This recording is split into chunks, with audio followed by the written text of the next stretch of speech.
Russia Ukraine যুদ্ধের শুরু থেকেই ইউক্রেনকে ব্যাপক সহায়তা করে আসছে যুক্তরাষ্ট্র। তবে মোড় ঘুরে দাঁড়ায় তখন যখন যুক্তরাষ্ট্রের শাসকের পরিবর্তন ঘটে। বাইডেন সরকার পরিবর্তন হয়ে আসে ট্রাম্প সরকার। আর এই পরিবর্তনের সঙ্গে সঙ্গে পরিবর্তন হয় ইউক্রেনের প্রতি যুক্তরাষ্ট্রের দৃষ্টিভঙ্গিও। যে যুক্তরাষ্ট্র ইউক্রেনকে প্রথম থেকে সামরিক সহায়তা থেকে শুরু করে নানা গোপনীয় তথ্য পর্যন্ত সরবরাহ করে আসছিল, সেই যুক্তরাষ্ট্রের শাসনভার গ্রহণ করার পরেই ট্রাম্প তার প্রতিদান চেয়ে বসে। রাশিয়ার বিরুদ্ধে যুদ্ধের সমর্থনের বিনিময়ে ইউক্রেনের বিরল খনিজ সম্পদের অর্ধেকটা পেতে চায় ট্রাম্প। তবে সেই সময় ট্রাম্প প্রশাসনের প্রবল চাপ সত্ত্বেও এই প্রস্তাব প্রত্যাখ্যান করে কিয়েভ। এদিকে দেখা যায় ট্রাম্প পুতিনের সঙ্গে তাদের ঘনিষ্ঠতা বাড়ানোর চেষ্টা করছে, আর দিন দিন সমর্থন হারাচ্ছে ইউক্রেন। এমনকি ট্রাম্প জেলেনস্কি সরাসরি বৈঠকে উত্তেজিত হয়ে পড়ে জেলেনস্কি। তাদের দুজনের মধ্যে বাক বিতণ্ডা দেখা যায়। তবে কয়েক মাস ধরে দর কষাকষির পর অবশেষে 1 মে ইউক্রেনের জ্বালানি ও খনিজ সম্পদকে যৌথভাবে কাজে লাগাতে একটি চুক্তিতে স্বাক্ষর করেছে যুক্তরাষ্ট্র ও ইউক্রেন। এই চুক্তির মাধ্যমে যুক্তরাষ্ট্র ইউক্রেনের খনিজ খাতে বিশেষ সুবিধা পাবে।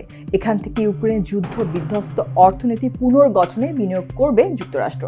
আর কিয়েভের কাছে এই চুক্তি মূলত যুক্তরাষ্ট্রের সামরিক সহায়তা পাওয়ার পথ সুগম করার মাধ্যম হিসেবেই গুরুত্বপূর্ণ। ইউক্রেনের সরকারি তথ্য অনুযায়ী ইউরোপীয় ইউনিয়নের চিহ্নিত 34টি গুরুত্বপূর্ণ খনিজের মধ্যে 22টি খনিজ রয়েছে ইউক্রেনে। এর মধ্যে রয়েছে শিল্প, নির্মাণ সামগ্রী, মূল্যবান ধাতু, ইস্পাত শিল্পের প্রয়োজনীয় উপকরণ ও কিছু বিরল খনিজ। ইউক্রেনের ভূতত্ত্ব ইনস্টিটিউটের তথ্য মতে দেশটিতে ল্যান্থানাম ও সেরিয়াম নামে বিরল খনিজ রয়েছে, যেগুলো টেলিভিশন ও বাতি তৈরিতে ব্যবহৃত হয়। আছে নিওডিমিয়াম, যা উইন্ড টারবাইন ও বৈদ্যুতিক গাড়ির ব্যাটারিতে ব্যবহৃত হয়। এছাড়া এরবিয়াম ও ইট্রিয়াম রয়েছে, যেগুলো পারমাণবিক বিদ্যুৎ কেন্দ্র ও লেজার প্রযুক্তিতে দরকার হয়। ইউরোপীয় ইউনিয়নের সহায়তায় পরিচালিত গবেষণা বলছে ইউক্রেনে স্ক্যান্ডিয়ামের মজুদ রয়েছে, তবে এ বিষয়ে বিস্তারিত তথ্য গোপন রাখা হয়েছে। বিশ্ব অর্থনৈতিক ফোরাম বলছে ইউক্রেন ভবিষ্যতে lithium, beryllium, manganese, gallium, zirconium, graphite, apatite, fluorite এবং নিকেলের অন্যতম সম্ভাবনাময় সরবরাহকারী দেশ হতে পারে। ইউক্রেনের ভূতাত্ত্বিক সংস্থা জানিয়েছে সে দেশে ইউরোপের অন্যতম বৃহৎ লিথিয়াম মজুদ রয়েছে, যার আনুমানিক পরিমাণ 5 লাখ মেট্রিক টন। এই লিথিয়াম ব্যাটারি, সিরামিক ও কাঁচ তৈরিতে ব্যবহৃত হয়। ইউক্রেনে টাইটেনিয়ামেরও মজুদ আছে। এই খনিজ প্রধানত দেশটির উত্তর পশ্চিম ও মধ্যাঞ্চলে মজুদ রয়েছে।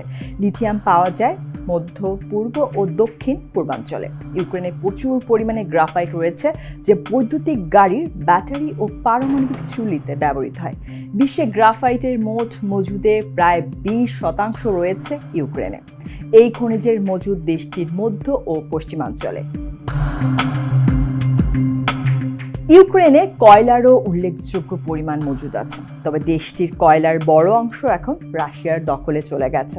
খনিজ বিশ্লেষক ও অর্থনীতিবিদরা বলছেন ইউক্রেনে বর্তমানে বাণিজ্যিকভাবে কোনো বিরল খনিজ চালু নেই। চীন এখন বিশ্বে এই খাতের এবং অন্যান্য গুরুত্বপূর্ণ খনিজের শীর্ষস্থানীয় উৎপাদক।